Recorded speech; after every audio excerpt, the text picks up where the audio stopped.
I really wanted to do that. Oh, I'm not sure if the video caught it. Do you guys see that?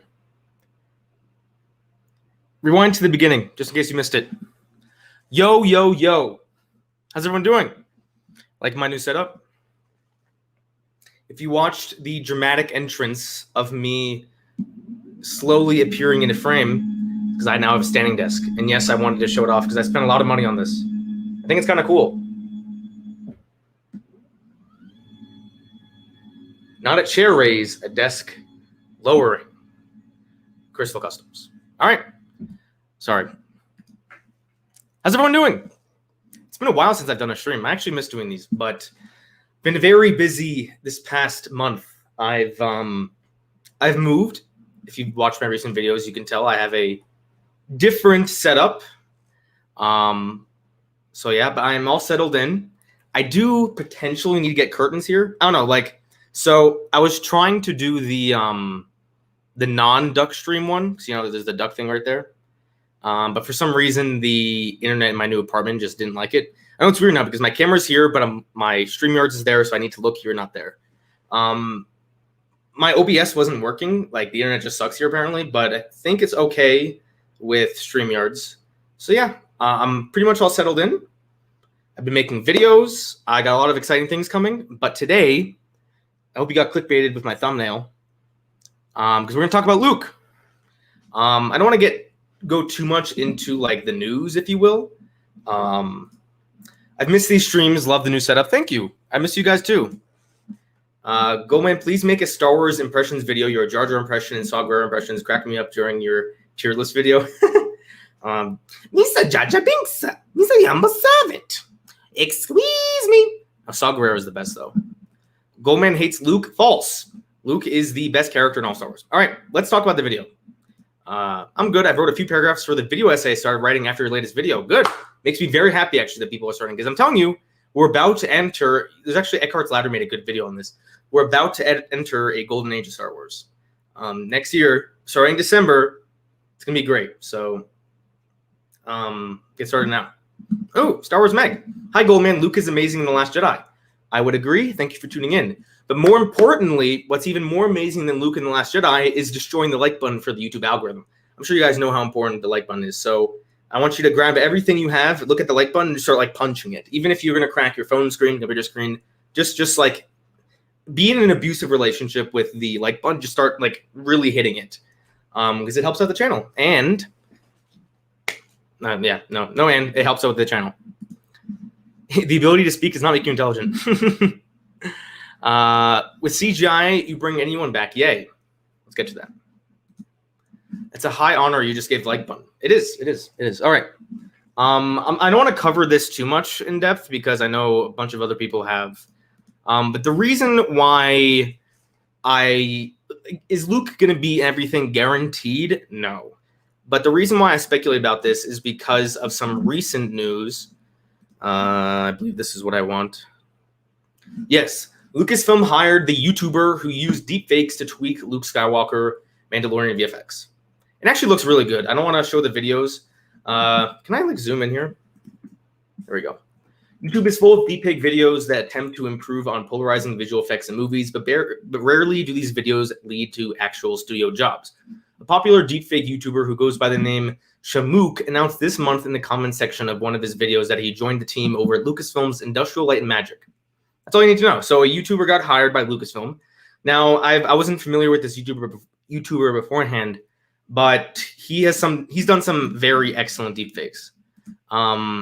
His Han Solo one would look great, but just Han Solo's face, Harrison Ford's face is a little thinner than Alden Ehrenreich's, so it still looks a little off. But the Leia one at the end of Rogue One looks fantastic. Luke at the end of Mandalorian looks so much better than the one in the actual show. So yeah. They're bringing deepfakes back. Now, the thing is, well, I'll get into my reservations I have. This Star Wars Golden Age will bring peace, freedom, and security to the fandom. I hope so. I doubt it, though. Obviously, they were building up the CGI tech so they can revive Mace Windu. But why would they need CGI to revive Mace Windu? They can just use Samuel Jackson. The amazing part about Luke killing Dark Troopers is how hard it smashed the like button. Sometimes I even get pranked with these. So yeah. Hello there. I just wanted to say your channel makes me feel more comfortable about Star Wars facts and opinions. Also, Luke Skywalker is a hero to all of us, in my opinion. Thank you for saying that. It means a lot. I do try my best to make other people more comfortable with the fandom, especially during these troubling times. So what are my thoughts about Luke being in more things? Now, this is just speculation. We don't entirely know for sure. I'm not totally against it. Now, if they just hired someone like Sebastian Stan to play the character, I would be much more for it. Even this guy Shamook's deepfakes, while they look good, the deepfakes right now have just been used for like people standing still, talking. Even talking looks a little weird, but like, or you can have full-blown action scenes. Like even with the Luke hallway scene, he's wearing his hood the whole time, so you don't really see his face. So the deepfake part of it, I'm a little bit concerned. I hope they do a great job. I'm not too upset though about Luke showing up, because I kind of had the opposite approach of a lot of people. People think, oh, they're going to do Luke Skywalker right this time. We're not going to see grumpy old Luke in The Last Jedi, Jake Skywalker. Okay, well, it doesn't matter what you think. It doesn't matter how hard you're going to convince yourself. The sequel trilogy is not going anywhere. It's not being retconned. Dave Filoni and Jon Favreau, they're going to tie into it eventually. I'm going to lower my mic a little bit. There we go. I agree. Sebastian Stan looks good as Luke. I think that's not a hot take, so yeah. Now, the thing is, I don't want to see a grumpy Luke during The Mandalorian. Like, I would, as much as I love Luke's story in The Last Jedi, of course I would love to see a more optimistic, younger Luke. This is prime Luke Skywalker that we would be seeing during The Mandalorian. So, in reality, I don't have a problem with it. I'm concerned about the deepfake part of it, sure, but just simply him being in the story, I'm not too opposed. I don't want him to be the focus of the story, though. Like, I still want it to be the Mandalorian, or Din Djarin, Boba Fett, Ahsoka. If Rangers of the New Republic happens, then that. I don't want Luke to be the central focus, but I don't mind him being in these stories, because I would love more Luke content. And then if we do get more Luke, they're gonna tie it into the sequels eventually. So we're gonna get a Ben Solo at some point. I genuinely believe that they're going to spend these next 10 years or so really just fleshing out between 6 and 7. So we're going to get a younger Luke now. And maybe in 10 years, the deepfake technology is so good that it just looks like Mark Hamill at that point. And we'll get a younger Ben Solo. At that point, you should probably recast him. Again, I have no problems with recasting as long as like the original actor can't do it. Like you can't have Mark Hamill playing a 25-year-old Luke Skywalker. You just can't do that. So yeah. Star Wars is so stuck in the past. Can we just have something new, please? My most anticipated Star Wars show is Visions, because it looks like it has no connections to other stuff. I understand where you're coming from, and I do have that opinion somewhat, but I don't mind connections. I don't mind the connections as long as the story isn't like a central focus of Luke. When I ask myself about connections, I ask myself, do these connections make sense? And for me, if there's a serious threat, it does somewhat make sense that Luke Skywalker would show up. I don't want him to be the focus of the show, but we are getting new characters. We are getting pretty much everyone in Mando's a new character except for Ahsoka, Boba Fett, and Bo-Katan. So we are getting new characters, and I don't mind that they bring in some of the old characters as long as they're not reliant on the old characters. Like Thrawn's an old character, but he's not a like prominent character. And I'm going to get to Thrawn in a bit, but I do want to go to the comments for a bit. Go on the channel Miss Anthro Pony. He did a 3-hour and 34-minute video on The Last Jedi, and you're in it at 1:08:39. Is it a positive or negative video? I don't care, really. I think Luke might have a Rogue Squadron cameo if it's in the original trilogy. I hope not, or I hope it's not during the original trilogy, but you could be right. Not gonna lie, it kind of makes sense that he's in a lot of stuff, but if Luke might be the main focus of other stories, I hope he's not the main focus. I think Grogu will have something to do with Luke's eventual exile. We assume it's just Ben Solo at the Academy, but they're setting up something more. I mean, see, you know what's disappointing about the Bad Batch is how they retcon that comic, because in the comics we know certain things about Luke's Academy, but it's like, can I trust those comics? Are those comics canon? Is Dave Filoni and Jon Favreau just going to screw over the comics? We don't know, but there were other people at his academy. The amount of cojones Jon Favreau or anyone at Lucasfilm would have to straight up kill Grogu, like, would it be powerful if Ben Solo did kill Grogu and like that really sent Luke in exile? Yeah, that would be powerful, but the cojones they need to have. Grogu is probably the single like most profitable character since the original trilogy. Like, if you take out anyone that wasn't in the original trilogy, so no Luke, Han, Leia, Darth Vader, 3PO, R2, Chewbacca, the single most profitable character is Grogu. Not any of the sequel characters, not any of the prequel characters, not even Mando himself. Like, Grogu is. So if they kill him off, I just can't see it. I just can't see it happening. I think it would be interesting. I can't have. Yeah, I agree with you on Tuss. They don't have the balls to kill Grogu. They don't. And that's not a bad thing. I don't want Grogu to die. He's a kid. I think there's a great story potential for him. I just don't think it's going to happen. I hope the Bad Batch makes a clone rebellion happen and see why stormtroopers were used. That's probably where they're going. Actually, you know what? I want to show you guys something about. It has to do with the Bad Batch. If anyone's familiar with Scar Squadron, then you'll know what I'm talking about. I hope Ben/Kylo doesn't. It would lessen his redemption, and he's already on thin line in the fandom. I love Kylo, but a lot of fans think he's too evil. That's fair. I think of all the sequels' problems, Kylo is the least of them. I don't think there's much they can do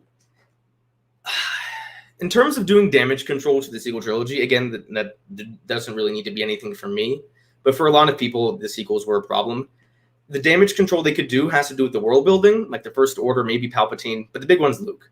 If they can tell stories and they can convince a lot of people of why Luke did things, then I think a lot of people would be more forgiving of the entire sequel trilogy. Grogu is immortal? Basically, I don't think he'll ever die. I don't mean killing Grogu, I mean him rejecting Luke's training. That could be interesting. Echoman, the Misanthropony cameo you had was him highlighting your top 10 Star Wars characters tweet, so just making fun of you for ranking Darth Vader lower than Rey and Ben Solo. Okay. They should just recast Luke. They're too afraid to annoy people recasting that they won't take a risk and give someone else a chance to play him. That could be it. I wish they would recast him, but it is what it is. I hope they do. I hope it's not too late. Hey, Goldman, love the new setup question. Do you think Alden Ehrenreich will play Han Solo in the Mando? That would be a little weird, though, if they brought in a recasted Han Solo, but a deep fake Luke. That would be a little weird. I don't think we'll see Han. I don't think we'll see Han or Leia, to be honest. I think they're too busy doing other things. I'm kind of tired of Mando as it's just about side quests. There's not much stuff interesting other than hints to the First Order, which I just feel is a poor utilization of the 6 to 7 era. I disagree. I think the thing about the era between episode 6 and 7 is you can't really do much because it's known as a time of peace. So what they're trying to do is really establish a conflict in the unknown regions, whether that be with the Grisks, whatever Thrawn's up to. We don't even know if Thrawn's really involved with the Empire. I could be very wrong on that. But yeah, I don't know. I kind of disagree with you. I think setting up the First Order is very interesting. And I don't mind side quests as long as it progresses the story, and season 2 did that very well for the most part. That's Bad Batch, just 3 through 4 instead. What do you mean? Who would you do, Padme or Leia? There are fictional characters. I don't waste my time with that. Hot take, Mandalorian is the worst Star Wars show, not counting Resistance and Bad Batch. But you're cutting out 2 of the 4 shows. So there's 5 Star Wars shows right now. Clone Wars, Rebels, Resistance, Mandalorian, and Bad Batch. I would go Rebels, Clone Wars, Mandalorian, huge drop, Bad Batch, even bigger drop, the Resistance. I think Mando isn't about Mando anymore. He's a side character in his own show, which is more interesting and a bigger story. I completely disagree. At the end of season 2, like, yeah, Luke kind of took over the scene at the end, but like, actually, my next video is going to be on this. It's about chapter 15, so the penultimate episode. That's a fantastic episode, and that is all about Mando and his character development. Like, yeah, we see Boba Fett in it. Boba Fett didn't really play a huge role in season 2. Bo-Katan played a bigger role. I disagree. Both seasons of Mando really focused on Din Djarin. Yeah, people are excited about the future, but The Mandalorian is still about him, and I disagree with your claim. But I respect it. I think the main thing with Mando is that some of the episodes feel a little less samey at times. Season 1 was had a bit more of a problem with that than season 2, but I think season 2 did a great job. Not counting the other 10 films, Last Jedi is the worst Star Wars film. I respect your opinion. I disagree, but I respect it. Forces of Destiny doesn't count. Forces of Destiny is more of just a series of shorts. I do miss something about Luke. I honestly don't see anything wrong with them exploring Luke's story between episode 6 and 7. I think that's what a lot of people want. I don't mind if they tell Luke stories as long as they're telling other stories. And they are telling the story of Mando and Grogu. Those are new characters. Yeah, we're getting the Book of Boba Fett. Yeah, we're getting the Ahsoka show. Now, Cara Dune was going to be the head of Rangers of the Republic, but we all know what happened with her. So I don't mind if them exploring old characters if they're doing new characters as well. So I don't mind. I really don't mind. And we'll get more of Ezra too. What do you hope? What do you hope for what will happen to the Mandalorians and Ezra? I don't know. I hope there's a good story, not a cop out. I hope Ezra doesn't die before the sequels. It's funny, he is Luke's age. Like, people, not a lot of people like realize this, but Ezra is the exact same age as Luke and Leia. Now, I think they could easily get away with why Ezra may not have been in the sequels. Like, maybe he's in the Unknown Regions fighting the First Order. I mean, episode 7 and episode 9 is only 1 year apart. And it's not like it's super easy to just go find the Resistance. So I could totally buy that. I could buy it more that, like, any Jedi wouldn't be in the sequels and any Jedi wouldn't be in the originals. Like, what was Ahsoka doing between episodes 4 and 6? We don't know. Chapter 15 has so many undertones politically in terms of the fine line between good and evil. Even the bad guys think that they're guys. Yeah, I know I did a ranking video of the Mandalorian episodes, but I think Chapter 15 is my favorite episode now. It is such a good episode. I hope Paul's son, Hung Lee, becomes central to Rangers if he sticks around, especially since Kim's Convenience was canceled. Was that the Asian pilot from the New Republic? I don't remember their names, but if that is, I'm excited for that. I like that character. Could he be fighting the Chiss Ascendancy? Ezra? I do want to make an Ezra video because Ezra's story is really tricky. I don't know what they're doing. They have to... When it comes to Ezra, they have to explain... Obviously, Ezra's been gone for like 10 years, right? I think Rebels ended 1 year or 1 or 2 years before episode 4. And Mando's about 10 years. So Mando begins about 10 years after Mando begins 10 years after the end of Rebels. Ezra's been gone for a decade, and we don't know why. Obviously, I assume Ahsoka is still looking for him. Why is Ezra not back? I think a lot of people assume he's been captured by, like, Thrawn, but Thrawn never came back to the Empire either.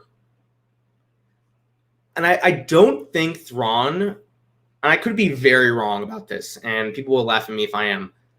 I don't think it's in Thrawn's character to just capture Ezra if it doesn't have anything to do with the Empire. Because at the end of the day, the thing we learn about Thrawn, especially in the books, and I'll put a little more stake in the Thrawn books than some of the other canon because they're more recent, and they've made 6 or 5. They're making it 6th Thrawn book. So they're really focusing on Thrawn and his backstory. Thrawn's loyalties are to the Chiss. And the reason he joins the Empire is, in a sense, to help protect the Chiss. If Ezra is not a threat to the Chiss, and if Thrawn is no longer part of the Empire, then why would Thrawn, like, capture Ezra? I don't think Thrawn has anything, like, against Jedi. I could be very wrong again. Ezra could be a prisoner of Thrawn for 10 years. But I think what's more likely, and I want you guys to give me your thoughts on this, and I'll read some of the comments. I think it's more likely that Thrawn and Ezra might be actually working together, and they're fighting something bigger. I could be very wrong. Thrawn might just be the big bad, and he might be part of the Empire here. I don't know. I think that would be a little bit of a cop-out, unless they really do want to just redo Heir to the Empire, which I would be fine with. But part of me, I think it would be a little more interesting if Thrawn and Ezra were not working together, but the reason why Ezra didn't return to the galaxy is not because he was captured, is because he realizes, oh crap, there's a bigger threat in the unknown regions right now, and I need to deal with that before I can return. Now, there's some plot holes with that. I feel like Ezra would definitely go return to help fight the Empire, but I could be very wrong. I think it's 50-50 chance, honestly. Am I late for the stream at the Goldman? No. I started, 20 minutes ago? No. Thrawn wouldn't capture Ezra if it had no benefit to the Chiss. Thrawn simply studies Jedi culture. All he says is he doesn't understand why the Jedi doesn't do more with their power, but never a dislike. Exactly. I prefer that. Thrawn keeping Ezra prisoner or under his control is a little cliche or predictable. Also, what are the odds that, after Rebels, when they jump into Lightspeed with the Purrgil, that they just end up in, the Chiss Ascendancy, and Thrawn's like, oh, let's just capture this Jedi. I think it's a bit of a cop-out. Even though there are aspects of the Vong I don't like conceptually, like them being Force immune, I think an idea like the Vong is fascinating. I don't specifically love everything that the Vong represents, but just the concept of an alien force invading the galaxy, I love. I think that's one of the reasons why I kind of like the Nihil too.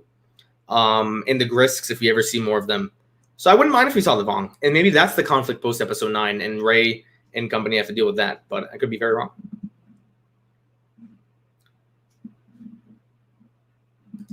My show ranking is Rebels, Clone Wars, Mando, the other two. That's fair. Hot take, people just like Thrawn because he's blue. Not me. I like Thrawn because he is very interesting. And the Chiss are a unique race. They are the Griskin canon. So yeah. What would you guys prefer? Would you guys prefer... Now, I'm not sure how many of you guys have read the Heir to the Empire trilogy, which I actually have somewhere over right there. Would you prefer a light reboot of the Heir to the Empire trilogy where Luke shows up, fights Thrawn, but then, the Luke thing would be a little weird, like Luke with 2 U's, if you're familiar with that book. Or would you prefer that, Thrawn is supposedly the bad guy, and then, later on in the Mandoverse, they find out that Thrawn is just trying to fight the Grisk, and that's the main conflict throughout the 6 to 7 time period. Thrawn is not his real name. Yeah, it's Mithron and Yarudu. Because he's part of the Myth family. I know that. Mithron and Yarudu. I don't know what's his name. Thrawn getting to the Chiss with the Purrgil is convenient, and community things aren't the best for the protagonist if Thrawn is one. You're right. That's true. I want Thrawn to give rise to some sort of new empire. My biggest concern with Thrawn leading the Empire is, what does that have to do with the First Order? Does Thrawn have any stake in the First Order? Is he part of there originally, or is Thrawn part of a different sect of the Empire that's not the First Order? I think it would be a missed opportunity. I don't know.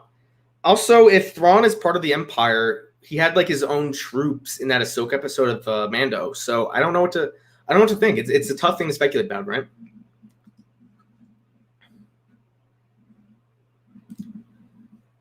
At the moment, do you own all the Star Wars on Blu-ray? If you can, show us your collection. I don't have them here. I have all of them but The Rise of Skywalker. I have them back in my house where I just moved from. But no. I don't know. I didn't feel like getting The Rise of Skywalker Blu-ray because it's on Disney+. All the features are on Disney+. And I'm trying to be a little financially smarter these days. Thrawn is Mithron Ninjurodu. So I was close.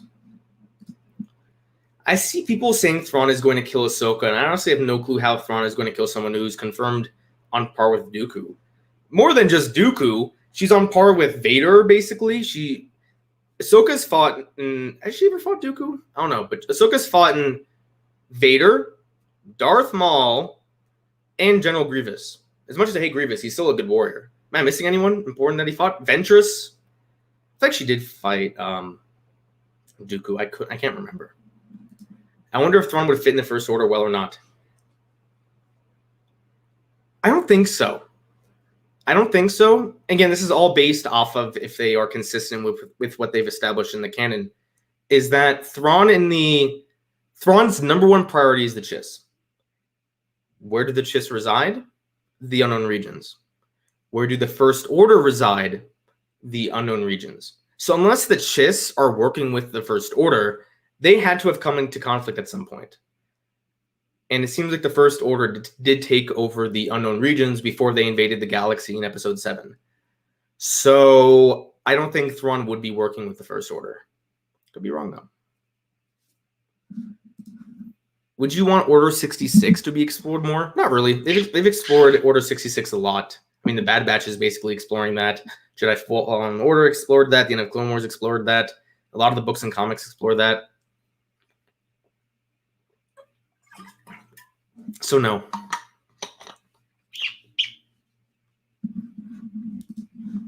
Ahsoka fought Ventress, Grievous, Maul, Pre Vizsla, Bo-Katan, Barriss Offee, Vader, and multiple Inquisitors. Yeah, Ahsoka's on par with anyone. Ahsoka is very powerful because she has the most powerful weapon of all, being a main character. In Star Wars, that is very powerful. Dave confirmed she's as strong, exactly. How do you imagine the First Order's thoughts on Thrawn and the Krisk? I think they would defeat them, right? Because the Thrawn...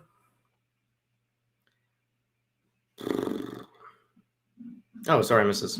Love your content, man. I hope we can collab soon. Absolutely. Thank you for checking out the stream. I appreciate that. Sorry. Yeah, I saw this comment. I was like, oh, wait, he tuned in? Ahsoka lost to Vader. Never fought Dooku. I'm pretty sure Dooku would win. I think Ahsoka's powers are a little bit overrated. She lost to Vader, but she put up a good fight, right? And also, I don't think she wanted to kill Vader. So there's that. What are you hoping for? What are you hoping for Mando Season 3? This is kind of what I've been covering. I kind of want to talk about the Mandoverse as a whole. I mean, the video is about Luke, so Luke's going to come into this. So I kind of want to focus on that more so than Mando Season 3 specifically. But if I had to guess, I think like the Mandalorian, the Ahsoka show, and the Book of Boba Fett are going to tell their own stories. But since these characters have a pre-established connection, they're going to come together for a big fight. I think that's what Rangers of the New Republic would have been about. But it looks like we're not going to get that show. If Ahsoka wanted to kill Vader, I think she would have. I'm not going to say guaranteed, but it's definitely possible. Ryan Bramble says, happy birthday at the Bull Run. Is it the Bull Run's birthday? I didn't know that. Happy birthday. Oops. I know you're not going to give your political opinions, obviously, but I was wondering, what are your thoughts on George Lucas connecting Star Wars with Bush in the prequel trilogy and Vietnam in the original trilogy? I mean, political undertones, I'll be honest, I'm just not really a political person. I'm not saying that to hide my political views to isolate people. Yeah, I have some right-leaning beliefs, I have some left-leaning beliefs, but George Lucas is free to do whatever he wants. I don't mind the undertones because it's not blatant. Like, I don't watch the prequels and think he's crapping on George Bush. So, no, it doesn't bother me. And apparently it doesn't bother a lot of conservatives because a lot of conservatives love the prequels.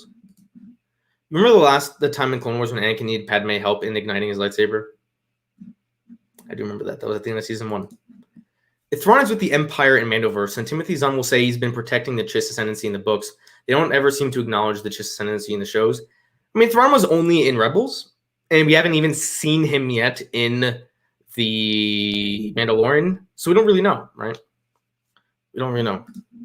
The most beaten to death era of Star Wars is Order 66 and the Imperial era. I'm so tired of content exploring that era and the other eras of Star Wars being neglected. I don't mind content being between episodes 3 and 4. I just want them to do a little bit of some new things.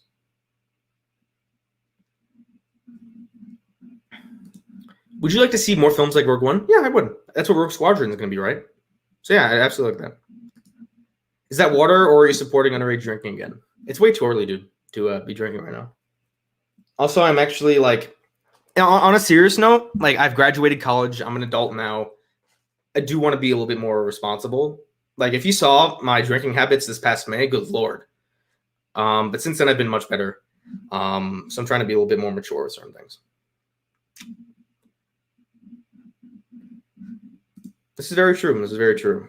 Do you think they will eventually recast Luke, or are we stuck with CG Abomination? I think that's why they hired the guy. That's that's the basis of this video, right? That they hired, for people who are just tuning in, Lucasfilm hired a YouTuber who did a fantastic job at deepfaking Luke from The Mandalorian. So it looks like they're going to be doing more with Luke. And I think we are going to get more of Luke. And it looks like it's not going to be recast. I wish it was a recast, but if it's done fine and it's not too jarring, I could not deal with the Mando season 2 Luke like constantly. I couldn't do that. If it's better, I could be fine with it. Star Wars has always been about pushing the boundaries of technology. The original trilogy just invented like the modern blockbuster. The prequels really, motion capture was a big thing with the prequels and green screens and stuff like that. Your sequels really didn't do any of that. Mandalorian was the first show to use the volume, and maybe these shows are also going to really dive deep into deepfake technology. That's another thing that if Star Wars really wants to honor George Lucas, is that they'll push the boundaries of technology. So, yeah. I want to get away from Coruscant. I think we need to see more stories centered around wild space. I'm actually a little bit of the opposite with you, Darth Joko, because I believe I don't think we've seen Coruscant post episode 3. Like in any of the shows, the movies, and even think some of the mainstream books, we haven't even really seen Coruscant after Revenge of the Sith. Like I'm pretty sure the last Senate meeting we see in Star Wars is Palpatine declaring himself emperor. I would love to see more of the galactic politics during the Imperial era, and I would love to see the politics between episodes 6 and 7. Like the novel Bloodline, I don't know where it is on that bookshelf. So I got all my books. If you haven't, I know I block it out, but these are all my books, right? Got a bunch of blank shelves, but we got hopefully more books coming in the future. I wouldn't mind seeing more of Coruscant in politics. I really wouldn't. I think for shows it could be done really well. I don't think movies are the place for that, but I think shows can do very well with that. The OT had really impressive use of models and for effects. They did. We got a shot, of course, on Rogue One. We didn't really get Rogue One. We didn't really get Coruscant, I mean. What's your favorite Clone Wars arc? Siege of Mandalore. That doesn't count either. I'm talking about like actual politics. We do see the politics in Rebels and in Aftermath. In the books, a little bit, but I want to see it on in shows, right? I'm sorry. We have seen too much random generic planets. We need to revisit Coruscant. I wouldn't mind it. I really wouldn't mind it. I want more Coruscant. The sequels ignored them. In terms of post episode 3, we've only seen Palpatine's palace and some meeting between Palpatine and Vader, as well as the Charles Soule Vader comics. I'm with you, man. I'm with you. I think the sequel should get politics. They're going to do it eventually. I have no doubt. It would be cool to see Hazi and Prime between Rebels, the sequels, and Fallen Order. We don't really see citywide planets with huge skyscrapers. Yeah, you're not wrong. Yeah, I know. Yes. I think we're going to have Coruscant in the Bad Batch finale. Could be. You could. I don't know. What would the Bad Batch themselves have any business at Coruscant? We don't know. I think we're going to see Snoke at the end of the Filoniverse shows, and he will fight Luke. I'm calling it. You heard it here. They did mention in the Rise of Kylo Ren comic that Snoke and Luke did have an encounter. Now, what was that encounter? We don't know. But yeah. I think Rogue Squadron will be about the rise of the pilots of the Resistance pre-Episode 7. That's why they have old X-Wings as the logo, just like Rogue One prepares us for New Hope. That would be interesting. But the thing is, with Rogue Squadron before Episode 7, there's not any really big battles. I would prefer that over just after Episode 6, but I don't think that's going to happen. Did you also remember the time when Obi-Wan told Luke about Ahsoka during her time in the Clone Wars? That happened? I don't remember that. The Bad Batch is overrated. I think Bad Batch is perfectly rated. I don't think a lot of people like it, to be honest. I'd love to see more Luke. He's my favorite Star Wars character. Less is more with him, though. And while I'm so excited to see more of him, we already know the main events of the story. We do, but there's so much time between episodes 6 and 7. I would love to see more of Luke in that period. So that's why I wouldn't mind. Oops. Plus, in Force Awakens, Han and Leia knew all about Snoke. I'd love to explore that. Exactly. I think they will. Give it a few years. I really think they will. I think for, what are we right now, 2021? I think for the next 2 years, we're not going to get any sequel content. I really don't think so. I think starting 2023, or at the end of 2023, because that's when the Rogue Squadron comes out. So I think starting in 2024, we're going to get sequel content. I really think so. They may not dive in like super to Rey and Finn post Episode 9, but I think they're going to explore a lot of the time, but closer to Episode 7. At that point, it's going to be 9 years after the Force Awakens came out. I think they're really going to explore that. Why are they having an Andor show? Like, genuinely, what is even going to be in it? I don't mind them doing, like, that's going to be about the rebellion. We don't really get a lot of stories about the rebellion. It's funny, Star Wars Rebels isn't really about the rebellion. Star Wars Rebels is about a family. Clone Wars is about the Clone Wars, but Rebels isn't really about the rebellion. It's funny, Resistance actually has nothing to do with the Resistance. I think there's a lot of potential for Andor. You should check out my video on why I think it's going to be great. I'm excited for Andor. I'm not the biggest fan of the character, but I love like the story and what it could tell.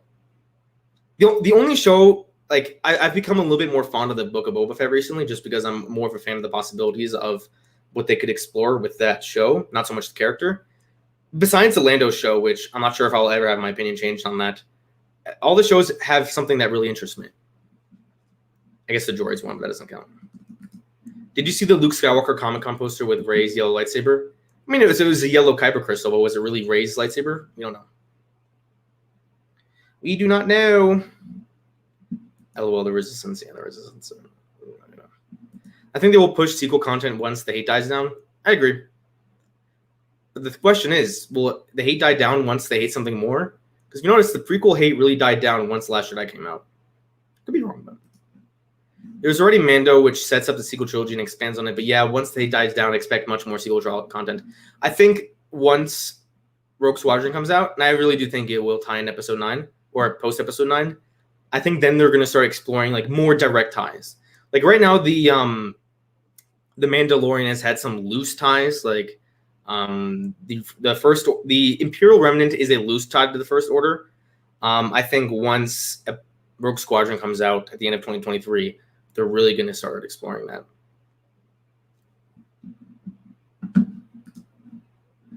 I hope Andor also explores what it was like growing up being part of the Separatists. Yes! I mentioned that in my video about Andor. Cassian Andor was a Separatist, or he was a kid at the time, but he grew up with the Separatists. I think that would be fascinating to cover. Because the Separatists aren't really like the bad guys. They were hoodwinked by the Sith, but they just wanted to be, in a sense, the Separatists are a rebellion. They just wanted to rebel against the Republic, right? How do you think Sabine will come in, Ahsoka show? I think she'll have something to do with the Mandalorians. I mean, she has to. She wielded the Darksaber at one point, so this live stream made me remember Resistance exists. Yeah, huge missed opportunity. It is what it is. I tried to watch the Resistance, but I just didn't like Kaz. I think it was him who threw me off, and the show was just really annoying. Yeah, I think that was a really interesting concept with Resistance, just a bunch of pilots. I kind of like that. But yeah. Rogue Squadron should be great. The only thing I'm worried about is Patty Jenkins and directing it, and we know what happened with Wonder Woman in 1984. Yeah, Wonder Woman 1984 was abysmal, but supposedly Patty Jenkins isn't writing Rogue Squadron, so that's fine. I'm not the type of person that goes super hard on a director just because they made one bad movie.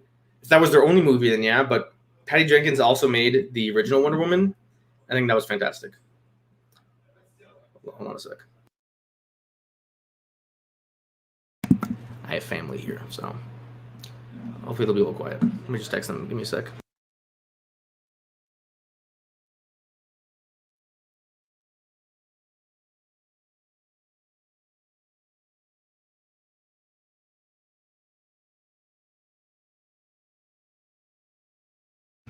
All right.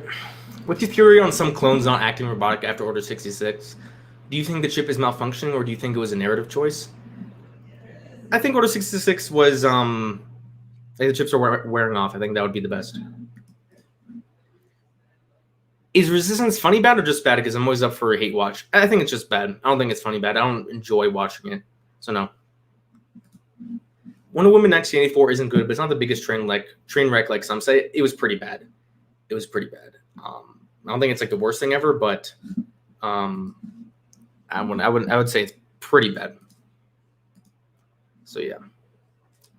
So yeah, do you guys have any other thoughts about Luke? I think the future of Mando is very interesting. I'm excited for it. I really am. And that will, once December hits, it's gonna be Star Wars, man. Just constant Star Wars, and I'm so excited.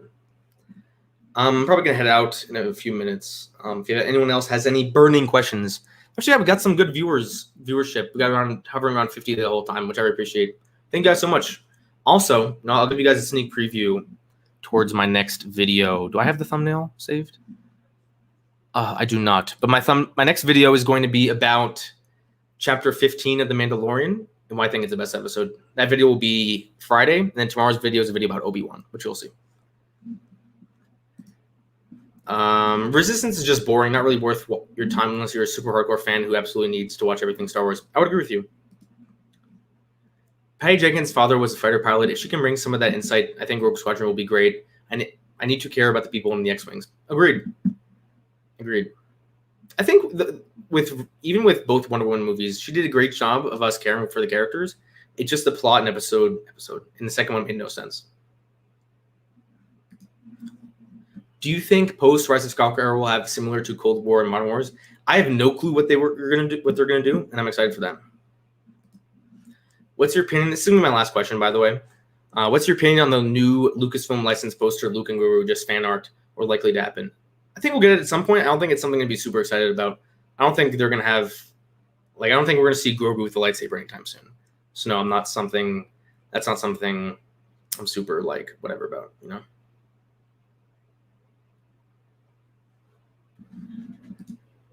There are actually some really cool tie-ins to the sequel trilogy with setting the First Order in Snoke and including sequel trilogy creatures. Yeah, you're right.